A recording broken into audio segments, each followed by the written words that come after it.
Hello students, आज हम लोग पढ़ने वाले हैं वर्टिकल सर्कुलर मोशन के बारे में।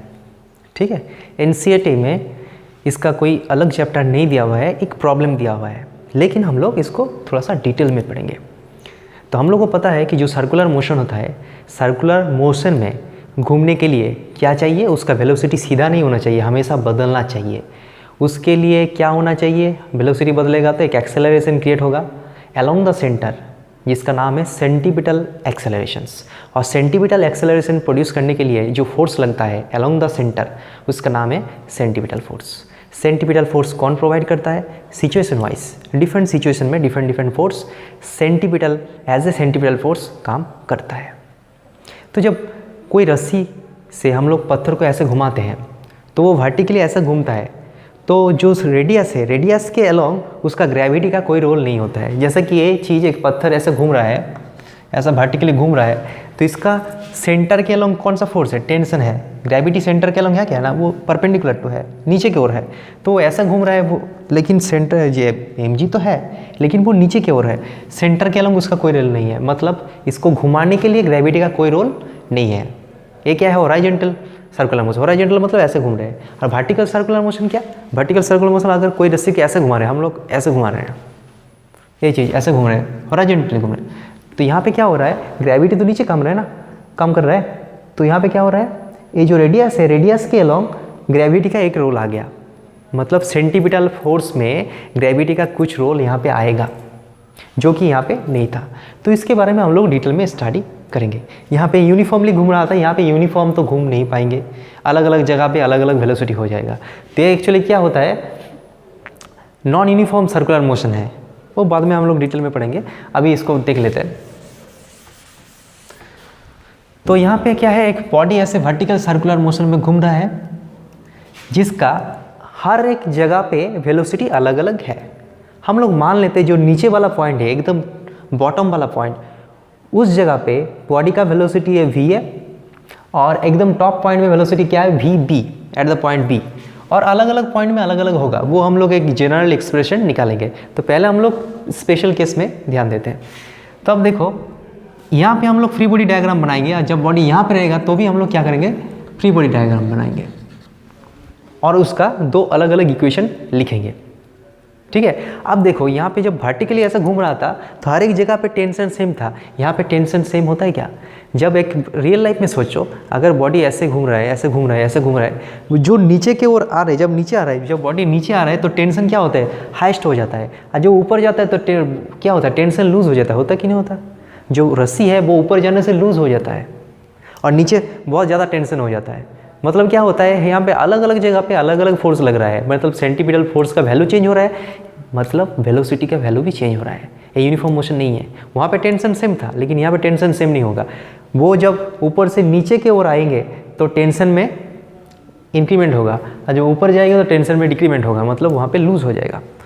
तो यहाँ पे अगर हम लोग इक्वेशन लिखेंगे तो क्या इसमें क्या क्या फोर्स लग रहा है? देखो, सेंटर को क्या क्या फोर्स है? एक तो है टेंशन। क्या है? Tension. Tension is always away from the body. इसको टेंशन क्या करेगा? रस्सी बॉडी को अपनी ओर खींचेगा। टेंशन क्या करता है? एक दूसरे को खींचता है। तो इसके ऊपर टेंशन कौन लगा रहा है? रस्सी लगा रहे हैं। कैसे लगा रहे हैं? खींच रहा है, मतलब टूवर्ड्स द सेंटर होगा। ग्रेविटी इसको नीचे फोर्स लगा रहे हैं, क्या है? m/g। ओके, और क्या फोर्स है? और कुछ फोर्स है? नहीं है। ठीक है, और एक, क्योंकि ये सर्कुलर पाथ में घूम रहा है तो इसके एक एक्सेलरेशन होना चाहिए, सेंटीपिटल एक्सेलरेशन। कितना होना चाहिए? Velocity square by radius. तो यहाँ पे कितना सेंटीपिटल एक्सेलरेशन होगा? यहाँ पे एक एक्सेलरेशन होगा, कितना? va square by r। ठीक है, क्योंकि इसका रेडियस r है। तो अब हम लोग क्या करते हैं? देखो, हम लोग F इक्वल्स टू ma लगाते हैं, ठीक ना? So sum over all the force is equals to mass time acceleration. Newton second law हम लगा रहे हैं at the point A, applying Newton second law at point A. क्योंकि इसमें एक्सेलरेशन है तो न्यूटन सेकेंड लॉ लगाना पड़ेगा। Force equals to net force equals to mass time acceleration. Net force कितना है बोलो? अलोंग द सेंटर हम लगा रहे हैं, अलोंग द सेंटर कितना फोर्स है नेट? देखो, अलोंग द सेंटर t है और नीचे है mg। तो क्योंकि एक्सेलरेशन इधर है, मतलब नेट फोर्स किधर है? एक्सेलरेशन जिधर होता है फोर्स तो इधर ही होता है। तो इधर एक्सेलरेशन है, मतलब फोर्स इधर नेट फोर्स इधर ही होगा, मतलब टी और mg में कौन बड़ा है? ऑब्वियसली टी बड़ा होगा, तभी तो जाके यहाँ पे एक्सेलरेशन बन रहा है। ठीक है, तो नेट फोर्स कितना होगा? T minus mg। समझ में आया कि नहीं है? तो यहाँ पे हम लिख सकते हैं T minus mg is equal to, यहाँ पर टी नहीं लिख के हम लोग क्या लिखेंगे? टी ए लिखेंगे। क्यों? क्योंकि टेंशन तो हर एक जगह पे अलग अलग है, क्योंकि हम लोग ए पॉइंट में काम कर रहे हैं तो उसका टेंशन टी ए, और एम ए मतलब कितना है? V square by R, V A square by R, हम लोग ए पॉइंट में लगा रहे हैं। तो हो गया नंबर 1। ठीक है, इक्वेशन नंबर 1। अब यहाँ पे लगाते हैं, यहाँ पे जब लगाते हैं तो यहाँ पे क्या क्या फोर्स लगेगा? एक तो है टेंशन, इसको रस्सी अपने ओर खींचेगा, टेंशन एट बी। mg तो नीचे लगेगा हमेशा, और कुछ फोर्स है क्या? नहीं है। और एक्सेलरेशन कितना है? सेंटर की ओर, v we square by r, इस पॉइंट पे। तो इस पॉइंट में अगर लगाएंगे at point B, at A पे लगाया, एट बी पे सेकेंड लॉ लगाएंगे तो क्या होगा? Sum over force is equal to mass time acceleration. कितना फोर्स है बोलो? Total force along the centre, centre की ओर नेट फोर्स कितना है? T B plus M G. A का मतलब कितना है वहाँ पे? Acceleration V we square by R, centimetre acceleration. ते हो गया इक्वेशन नंबर 2। समझ में आ गया? तो 2 इक्वेशन मिल गया, एक तो है टेंशन, यहाँ का टेंशन के साथ एक रिलेशन, और यहाँ का 2 इक्वेशन मिल गया। अब यहाँ पे अच्छे से समझना, जब एक चीज़ ऐसे वर्टिकली ऐसा होता है, मतलब वो घूमता है, तो जब वर्टिकली घूमता है, एक रस्सी ऐसे वर्टिकली घूमता है, तो जब ऊपर जाता है तो उसका टेंशन क्या होता है? इंक्रीज़ हो जाता है, सॉरी डिक्रीज़ हो जाता है, लूज़ हो जाता है। जितना नीचे आता है वो उसका टेंशन क्या होता है? ज़्यादा। ऐसा होता है कि नहीं? ऐसे। और ऊपर जाता है तो वह क्या होता है? स्लो हो जाता है, फिर ऐसे ऐसे हो जाता है, फिर ऐसे ऐसे होता है। तो जो ऊपर वाला पॉइंट है उसमें टेंशन क्या होगा? मिनिमम होगा, नीचे क्या होगा? मैक्सिमम होगा। ठीक है, तो हम लोग क्या करना चाहते हैं? हम लोग क्रिटिकल कंडीशन डिटरमाइन करना चाहते हैं। क्रिटिकल कंडीशन मतलब कि ऊपर में टेंशन 0 होगा, मतलब कितना वेलोसिटी होना चाहिए मिनिमम। हम मान लेते हैं कि ऊपर में टेंशन क्या है? 0 है। समझ में आ गया? मतलब देखो, एक सर्कुलर मोशन को, वर्टिकल सर्कुलर मोशन को कंप्लीट करने के लिए टेंशन कभी 0 नहीं होना चाहिए। अगर वो लूज़ हो जाएगा तो वो तो गिर जाएगा ना, ऐसे टेंशन इंक्रीज हो जाएगा, यहाँ पे लूज़ हो गया तो वहाँ पे गिर जाएगा, वो क्या कंप्लीट कर पाएगा? नहीं कर पाएगा। तो एक वर्टिकल सर्कुलर मोशन को कंप्लीट करने के लिए क्या चाहिए? हर एक जगह पे कुछ ना कुछ टेंशन होना चाहिए। तो मैक्सिमम पॉइंट में जो होता है, अपर पॉइंट में क्या होता है? टेंशन बहुत ही कम होता है। तो हम मान लेते कि वहाँ पे टेंशन 0 होगा, उससे मतलब जस्ट लूज हो रहा है। तो हम लोग डिटरमाइन करना चाहते हैं कि कौन सा वेलोसिटी में उसको जाना है ताकि वो वहाँ पे मतलब कंप्लीट कर पाए, वो वहाँ पे लूज़ ना हो जाए। वो वाला कंडीशन हम वेलोसिटी का मिनिमम वैल्यू निकालना चाहते हैं। ठीक है, अगर हम लोग किसी को स्लो में मूव करेंगे, ऐसे करके स्लो, तो इसमें ज़्यादा लूज़ हो जाएगा। लेकिन एक पर्टिकुलर स्पीड में हमको उसको रोटेट करना है, ताकि यहाँ पे कुछ एक मिनिमम स्पीड होना चाहिए ताकि वो टेंशन 0 ना हो, वो ऐसे किसी भी हाल में वो थोड़ा सा क्रॉस हो जाए, ऐसा हम लोगों को डिटरमाइन करना है। तो हम लोग क्या करेंगे, यहाँ पे वी का मिनिमम वैल्यू निकालना है। Okay, so we have to find minimum value of velocity at B to complete the rotation,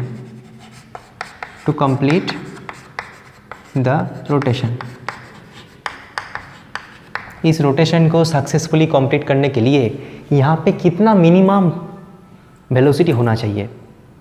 ये तो रियल लाइफ में होता है। अगर वेलोसिटी बहुत घट जाएगा तो वो उतना कंप्लीट नहीं कर पाएगा, वो लूज़ होके वहाँ पे गिर जाएगा। समझ में आ रहा है? अब देखो, तो हम लोग क्या करेंगे इसके लिए, when V is equals to V minimum, जब वी के जगह हम लोग वी का मिनिमम वैल्यू बैठाएंगे तब टेंशन क्या बैठाना होगा बोलो? टेंशन तो 0 होगा। ठीक है, हम लोग टेंशन 0 होगा तो मतलब लूज होना स्टार्ट होगा। उस वक्त का वेलोसिटी अगर डिटरमाइन कर ले, मतलब उससे ज़्यादा वेलोसिटी होना चाहिए, ठीक है। अगर उससे कम हो जाएगा तो वो क्या हो जाएगा? वो लूज़ होके गिर जाएगा, वो कंप्लीट नहीं कर पाएगा।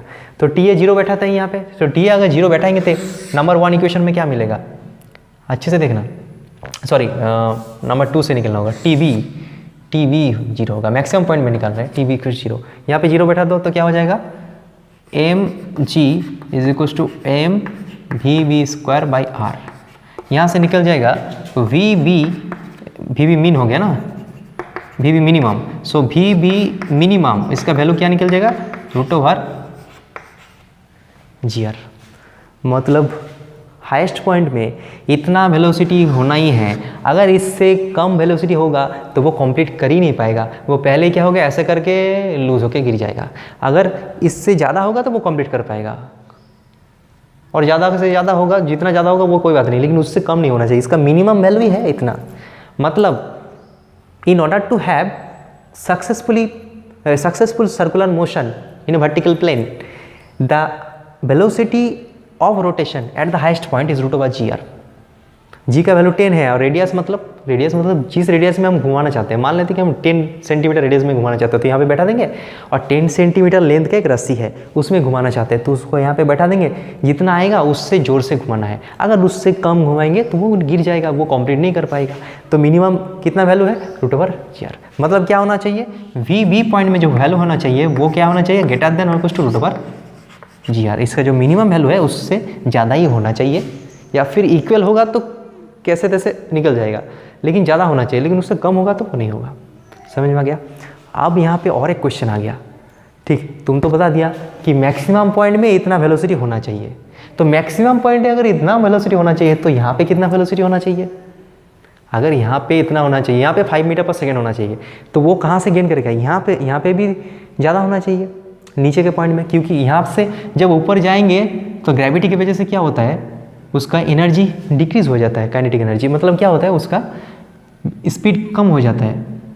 तो यहाँ पे जाके इतना गेन करना है, तो यहाँ पे उससे भी बहुत ज़्यादा लेके स्टार्ट करेंगे तभी ना होगा ना, क्योंकि जितना ऊपर जाएगा उसका वेलोसिटी गिर जाएगा, और जितना जाएगा नीचे जाएगा उसका वेलोसिटी इंक्रीज होगा।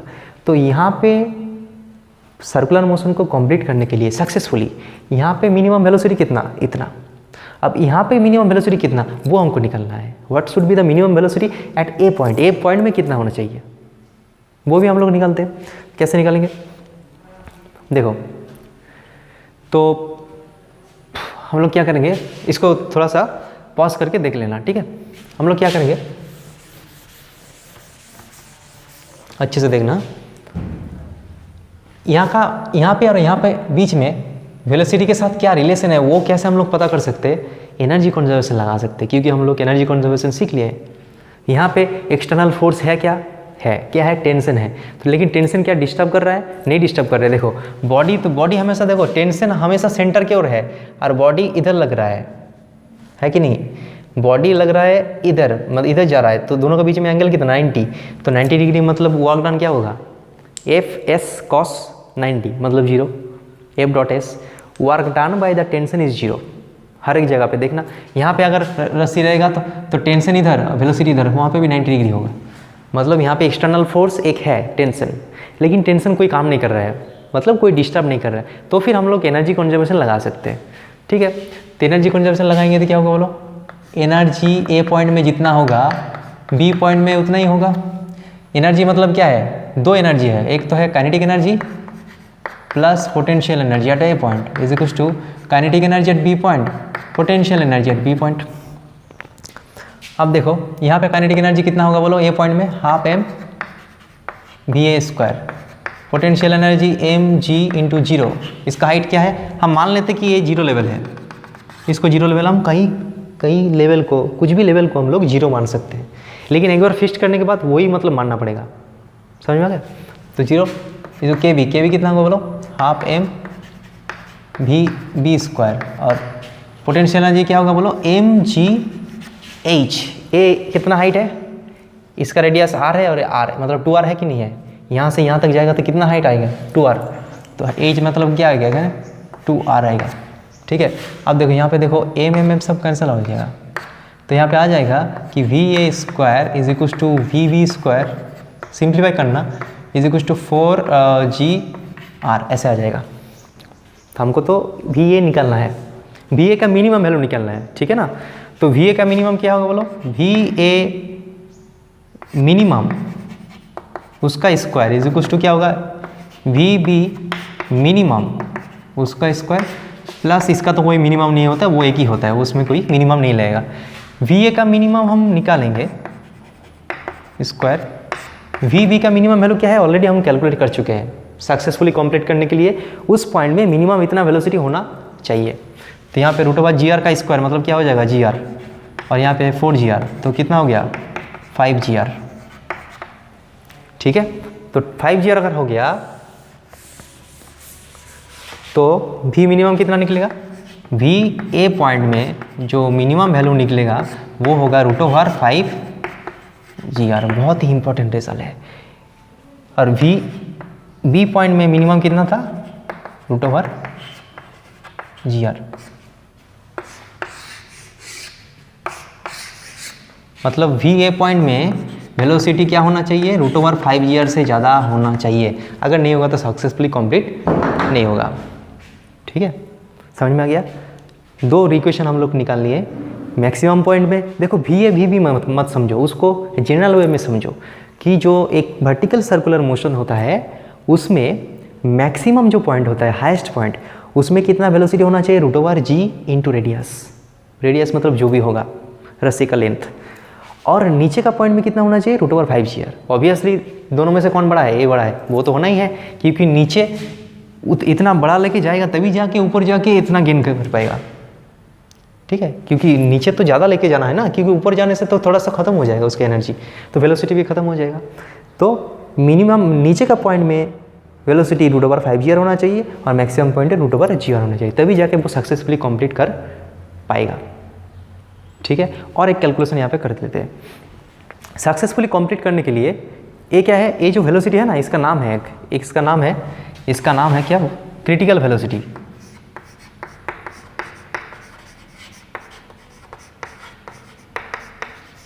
क्रिटिकल वेलोसिटी का डेफिनेशन क्या है मैं बता रहा हूँ, तुम लिखते जाना। The minimum velocity require for an object at the highest point of a vertical circular motion to complete the motion successfully, okay, is known as critical velocity.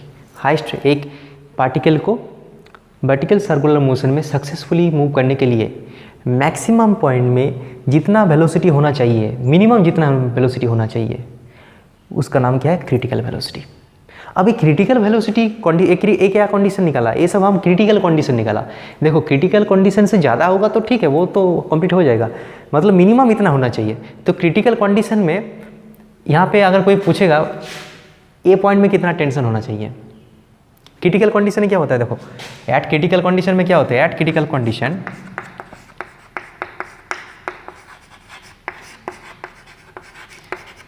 Tension at B point क्या होता है, 0 होता है। Critical condition मतलब वहाँ पे tension एकदम 0 हो गया, जस्ट किसी तरह क्रॉस हो रहा है, क्रिटिकल कंडीशन। हम मिनिमम वैल्यू निकाल रहे हैं, तो क्रिटिकल कंडीशन में मैक्सिमम पॉइंट में जब रहता है तो रस्सी का टेंशन क्या रहता है, 0, ठीक है। तो टी ए कितना होगा बोलो, टी ए क्रिटिकल कंडीशन में यहाँ पे बैठा देते हैं, टी ए का कौन सा था इक्वेशन, वो तो चला गया, तो यहाँ से निकल सकते हैं। टी ए माइनस क्या था, T A minus M G कुछ एम बी स्क्वायर बार, वो वाला इक्वेशन देख लेना, ठीक है। तो यहाँ पे क्या हो जाएगा, T A minus M G equals to M V square by R, so T A equals to M V A square by R plus M G, ऐसा होगा। अब वी ए का वैल्यू कितना है, क्रिटिकल वैल्यू कितना है, critical value पे हम बात कर रहे हैं हम लोग। टी ए मतलब क्रिटिकल कंडीशन में, ठीक है, मतलब वो जस्ट क्रॉस कर रहा है, मिनिमम वैल्यू लेके हम काम कर रहे हैं, उससे ज़्यादा भी हो सकता है हर वक्त। ये तो जनरल इक्वेशन है ना, तो कितना होगा बोलो, एम वी एस की वैल्यू क्या है, मिनिमम वैल्यू रूट ओवर 5 जी आर, तो हो जाएगा 5 जी r by r, r cancel out हो जाएगा, और एम जी, तो यहाँ पे 5 एम जी और एम जी, तो क्या हो जाएगा 6 एम जी। मतलब क्रिटिकल कंडीशन में हाइस्ट पॉइंट में कितना टेंशन होना चाहिए, 0, और नीचे कंडीशन में क्या होगा 6 एम जी। तो हम लोग क्या करते हैं, यही सब जो मिला इसको थोड़ा सा स्क्रीनशॉट करके लिख लो, पॉज करके लिख लो, हम लोग इसको समराइज कर दे रहे हैं यहाँ पे।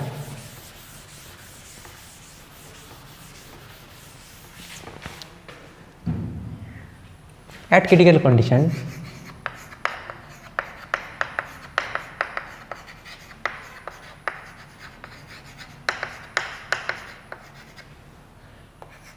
minimum velocity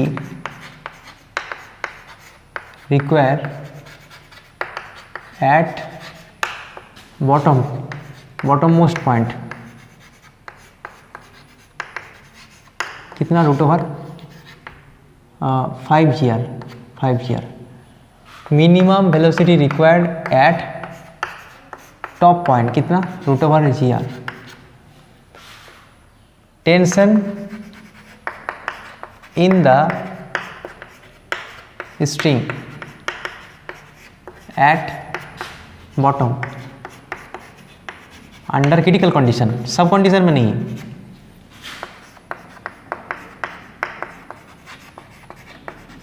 कितना टेंशन कितना होना चाहिए √5 mg, सॉरी 6 mg, और tension in the string eight top point में कितना होना चाहिए क्रिटिकल कंडीशन में 0 होता है। समझ में आ गया? तो ये होगा हमारा वर्टिकल सर्कुलर मोशन का बेसिक चीज़ जो हम लोग 2 पॉइंट में काम कर रहे हैं। ठीक है, तो इसको थोड़ा सा देख लो, इसके बाद एक जनरल केस करेंगे। वर्टिकल सर्कुलर मोशन का रिलेटेड एक प्रॉब्लम हम लोग सॉल्व कर लेते हैं। यहाँ पे एक क्वेश्चन पूछा गया कि stone of mass 1 kg is wheel in a vertical circle. एक मास है जिसका मास कितना है 1 kg मास का एक बॉडी है जो कि एक वर्टिकल सर्कुलर मोशन में ऐसा मूव कर रहा है, और उसका जो रोप है उसका लेंथ क्या है, मतलब रेडियस मिल गया हम लोगों को 0.5 मीटर। ठीक है, तो ये है उसका कॉन्फ़िगरेशन। अब क्या है, find the velocity of the body at bottom most point. ठीक है, बॉटम मोस्ट पॉइंट में वेलोसिटी निकालना है, टॉप मोस्ट पॉइंट में निकालना है, और एक पोजीशन में निकालना है जब रस्सी 30 डिग्री एंगल बना रहा है, मतलब जब यहाँ पे रहेगा तो इस जगह पे भी वेलोसिटी निकालना है, ये 30 डिग्री एंगल में रहेगा। ठीक है, तो यहाँ पे निकालना है, यहाँ पे निकालना है, और यहाँ पे वेलोसिटी निकालना है, और 90 डिग्री है तभी निकालना है, मतलब यहाँ पे भी निकालना है। चारों जगह पे वेलोसिटी का वैल्यू निकालना है to complete the motion. To just, ये वर्ड लेना जरूरी। जस्ट कंप्लीट मतलब ये जो वर्ड है ना, टू जस्ट कंप्लीट मतलब किसी तरीके से, मतलब जैसे तैसे बस कंप्लीट हो जाए, मतलब वो क्रिटिकल कंडीशन के बारे में बात कर रहे हैं। उससे ज़्यादा होगा तो ऑब्वियसली कंप्लीट होगा, लेकिन क्रिटिकल कंडीशन से जस्ट कंप्लीट हो रहा है तो उसके लिए मतलब निकालना है। तो हम लोग को पता है कि क्रिटिकल कंडीशन में बॉटम मोस्ट पॉइंट में कितना होना चाहिए √5 होना चाहिए। ओके, तो एक नंबर जो सॉल्यूशन है उसको हम लोग इजीली निकाल सकते हैं। एक नंबर का सॉल्यूशन क्या है, bottom most point. Bottom most point में क्या होना चाहिए √5। बॉटम मोस्ट पॉइंट को हम लोग ये नाम दिया है A B, इसको नाम देते हैं C पॉइंट, इसको नाम देते हैं D पॉइंट। तो ये पॉइंट में कितना होना चाहिए 5 g। तो इसको बैठा दो 5 g मतलब 10, r मतलब 0.5, तो कितना होगा √25 मतलब 5 मीटर पर सेकेंड। ये हो गया bottom most point. Top most point में कितना होता है, ये दोनों सिर्फ हम लोग याद रखना है, बाकी सब हम निकाल लेंगे, सब कुछ याद नहीं रखना है। अगर दोनों याद नहीं रहेगा तो सिर्फ एक याद रखना है, यहाँ पे √5 होना चाहिए। ठीक है, यहाँ पे √5 यहाँ पे √5 दैट्स ऑल। और भी पॉइंट मैक्सिमम पॉइंट में कितना होना चाहिए √5 हर वक्त नहीं, क्रिटिकल कंडीशन में to just complete the motion. ठीक है, उससे ज़्यादा भी हो सकता है, लेकिन वो मिनिमम वैल्यू निकलना है। 10 × 0.5 √5 मतलब वो 2.24 ऐसा कुछ होगा मीटर पर सेकेंड। ये हो गया। अब जो है थर्ड क्वेश्चंस, 1 और 2 तो हो गया, 1 और 2 हो गया। और थर्ड क्वेश्चन क्या है, when the string makes 30 degree with the lower vertical. जब जो स्ट्रिंग है, ये जो स्ट्रिंग है वो 30 डिग्री एंगल पे है, तब यहाँ पे कितना वेलोसिटी होगा वो निकालना है। तो हम लोग क्या करेंगे, देखो यहाँ पे थोड़ा सा आइडिया लगाएंगे। क्या लगाएंगे, आइडिया लगाएंगे। यहाँ का वेलोसिटी मालूम है, यहाँ का मालूम करना है, तो हम लोग क्या करेंगे, एनर्जी कंजर्वेशन लगा सकते हैं। जैसे कि हमारे यहाँ पे मालूम था, यहाँ पे कैसे निकालेंगे, एनर्जी कंजर्वेशन से। वैसा ही हम लोग यहाँ पे और यहाँ पे मालूम है, तो हम लोग ए दोनों पॉइंट के बीच में एनर्जी कंजर्वेशन लगा सकते हैं, या फिर हम लोग ए और ए पॉइंट के बीच में लगा सकते हैं। तो सबसे ईजी कौन है, ए वाला नियरेस्ट पॉइंट है। तो हम लोग क्या करेंगे, यहाँ का वेलोसिटी पता है, ए अननोन है, तो इन दोनों पॉइंट के बीच में क्या लगा सकते हैं, एनर्जी कंजर्वेशन। सो क्या कर सकते हैं, नंबर 3 के लिए हम लोग क्या लगा सकते हैं, एनर्जी कंजर्वेशन। इसको लिख लेना, applying energy conservation between points A and C. Okay, so E A is equals to E B.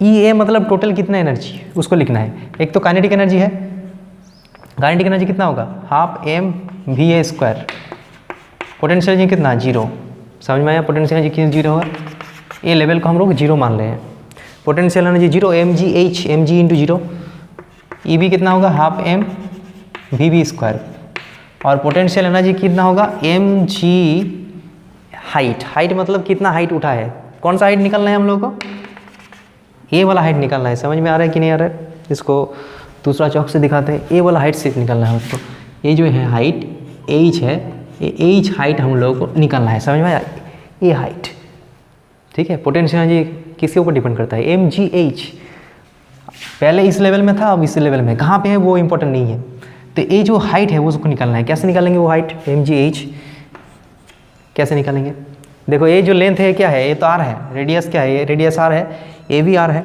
ये पूरा आर है, ए भी आर है, रेडियस हर जगह पे सेम होता है, तो आर ए अगर आर है और ये 30 है तो ए कितना होगा, ये आर कॉस 30 होगा कि नहीं होगा,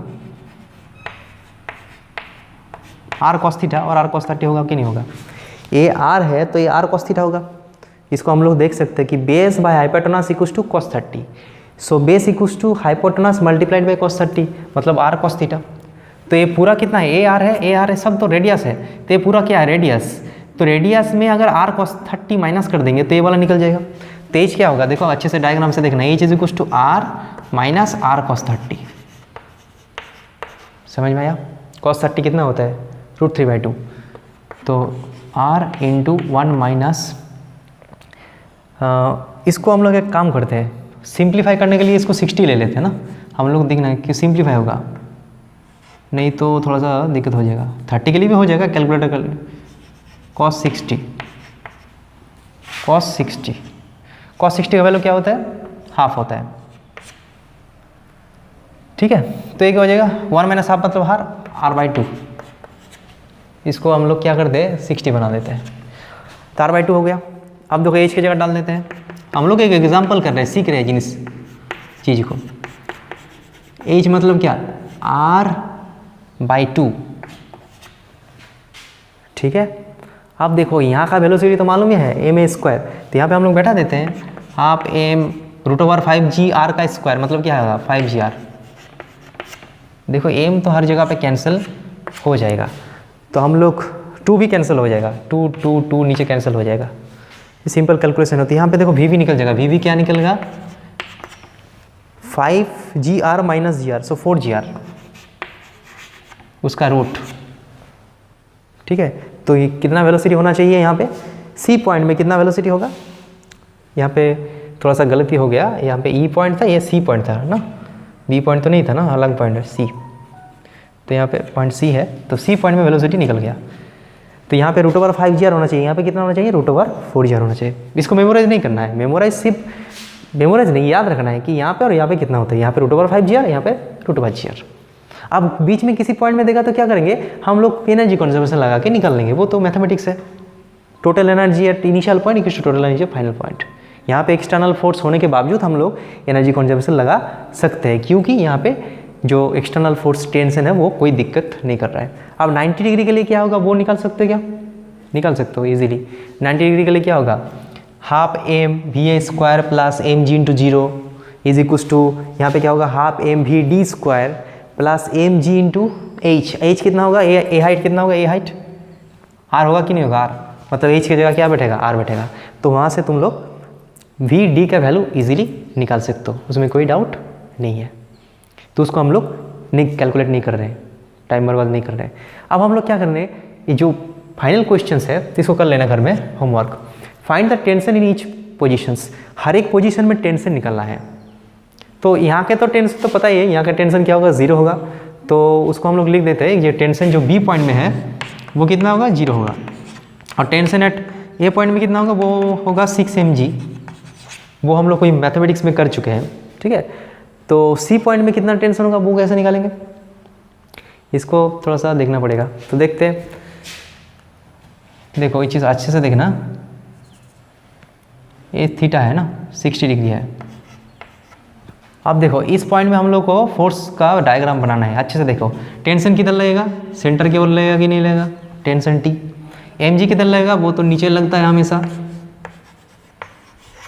लेकिन हम लोग जो काम कर रहे हैं वो किसके ओर काम कर रहे हैं, अलोंग द सेंटर, क्योंकि इसके अलोंग जो एक्सेलरेशन है इधर, कितना एक्सेलरेशन है, टेंशन यहाँ पे लिखते हैं, एक्सेलरेशन कितना है, यहाँ पे एक्सेलरेशन जो है वो कितना है, v c² है कि नहीं है, वेलोसिटी स्क्वायर बाय रेडियस। इस जगह पे इसका सेंटर की ओर एक एक्सेलरेशन होगा, तो सेंटर की ओर एक्सेलरेशन अगर है तो सेंटर की ओर क्या क्या फोर्स है वो चीज़ को हम लोग देखना पड़ेगा। सेंटर की ओर टेंशन है और ये सेंटर की ओर है क्या, नहीं है, तो उसको हम लोग डिवाइड कर लेते हैं दो पार्ट में। हम लोग सिर्फ उसी में फोकस करेंगे कि सेंटर के अलोंग उस लाइन में, मतलब इस लाइन में कितना फोर्स है वो फोकस करेंगे। तो ये क्योंकि ये उस लाइन में नहीं है तो उसको हम लोग डिवाइड कर लेते हैं दो पार्ट में। तो ये अगर 60 डिग्री है तो ये भी क्या होगा 60 डिग्री।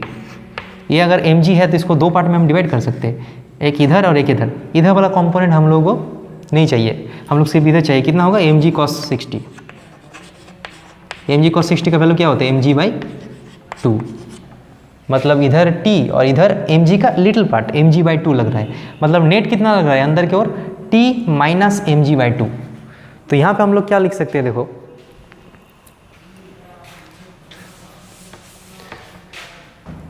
एट सी पॉइंट में क्या होगा, टी सेंटर की ओर कितना फोर्स लग रहा है टोटल, एक होता है टी सी पॉइंट में कितना force T C, okay, plus minus mg/2 जो कि ऑपोज कर रहा है is equal to M A, force equal to mass time acceleration लगा रहे हैं हम लोग। एम ए मतलब कितना v c²/r। अब देखो T C is equal to mg/2 दाएं तरफ ले गए, प्लस हो गया, m/r है, वी सी का वैल्यू क्या है √4gr अभी निकाला, तो उसका स्क्वायर कर देंगे तो √4gr हो जाएगा, आर कैंसिल हो जाएगा, तो 4mg और mg/2 4 और हाफ, तो कितना होगा 4.5, 4.5 होगा, 4.5 भी लिख सकते हो या फिर 9/2 भी लिख सकते हो mg। तो सी पॉइंट में कितना टेंशन होगा mg। इसी तरह तुम लोग यहाँ पे भी टेंशन निकाल सकते हो इजीली। वहाँ पे इक्वेशन क्या होगा, वहाँ पे होगा टेंशन टी डी इधर और mg नीचे है। अब देखो mg का यहाँ पे कोई इफेक्ट नहीं होगा, वो तो इसे नीचे है, इस ओर कितना फोर्स है सिर्फ td है, तो td कुछ टाइम vd²/r हम लगा सकते हैं, ठीक है। मतलब अलोंग द सेंटर वो हम काम कर रहे हैं, तो उसके अलोंग कितना फोर्स है वो देखना है। मतलब ये जो इक्वेशन हम देख रहे हैं वो क्या लिख रहे हैं, न्यूटन सेकेंड लॉ लगा रहे हैं along the centre. Net force along the centre is equal to mass multiplied by net acceleration along the centre, जिसका नाम क्या है acceleration along the centre, centripetal accelerations. वो क्या होता है वेलोसिटी स्क्वायर बाय रेडियस, ठीक है। तो ऐसे हम लोग ये जो प्रॉब्लम है इसको सॉल्व कर सकते हैं और किसी भी पोजीशन में हम लोग टेंशन और वेलोसिटी निकाल सकते हैं। अगर हम लोगों को ए पॉइंट और ए पॉइंट का इन्फॉर्मेशन पता होगा, किसी भी एक पॉइंट का इन्फॉर्मेशन अगर हम लोगों को मालूम है तो हम किसी पॉइंट का इन्फॉर्मेशन निकाल सकते हैं। कैसे? By applying the energy conservations, okay.